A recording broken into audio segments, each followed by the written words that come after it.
ন্যায্য পাওনার দাবিতে অনির্দিষ্টকালের জন্য কর্মবিরতির ডাক দিল শান্তিরবাজার জেলা হাসপাতালে সাফাই কর্মীরা। বুধবার সকাল থেকে কর্মবিরতির ডাক দিয়ে হাসপাতাল চত্বর একজোট হয়ে বিক্ষোভ প্রদর্শন করেন হাসপাতালে কর্মরত সাফাই কর্মীরা। এদিন সংবাদ মাধ্যমের মুখোমুখি হয় সাফাই কর্মীরা জানান, এনভিএস নামক এক বেসরকারি সংস্থার অধীনে শান্তিরবাজার জেলা হাসপাতালে প্রায় 25 জন সাফাই কর্মী নিযুক্ত আছেন।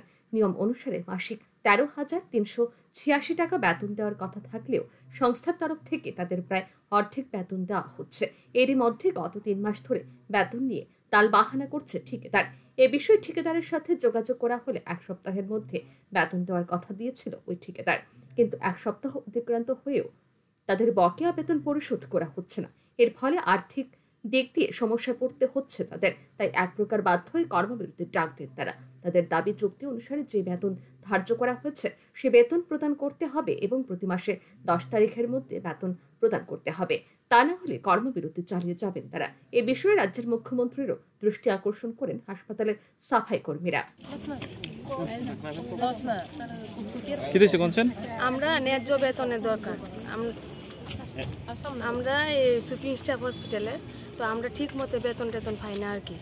তো আমরা মাসে আজকে 15 তারিখ হয়ে গেছে, কখনো বেতন পাইছি না। আর আমরা ন্যায্য বেতন হচ্ছে 13,386 টাকা। আমরা দেয় 6,000, 6,500 টাকা। তো এমনি কি ওইব নাকি? আমরা কিচ্ছু আমরা এত বেজার করতে চাই না, শুধু আমরা প্রত্যেক মাসে আমরা টাকাটা যাতে পাইলাই, আমরা 10 তারিখের মধ্যেই আমরা যাতে টাকাটা পাইলাই, আমরা ইডি দাবি আর কিছু না। কতজন আছেন আপনারা? 25 জন। 35 জন। এখন কি চাইতেছেন আপনারা?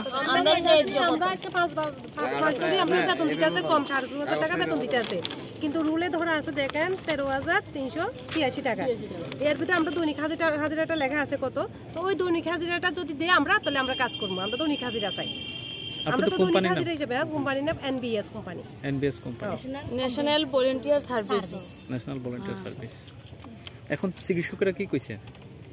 এখন তো ডাক্তাররা এসে দেখছি কথা কইছে। স্যার তারা কি করব? এটা তো হচ্ছে কোম্পানির দোষ। আমরা দলের লোকেরও কোনো দোষী না, কেউরে দোষারোপ করি না। এটা হচ্ছে কোম্পানির দোষ, যারা টেন্ডার লইছে।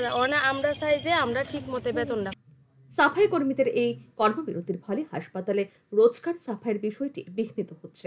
এতে করে হাসপাতালে চিকিৎসাধীন রোগী ও তাদের পরিবার পরিজনদের স্বাস্থ্যবিধির উপর এক বিশাল ঝুঁকি নেমে আসতে পারে বলে অভিমত স্থানীয় সচেতন মহলের।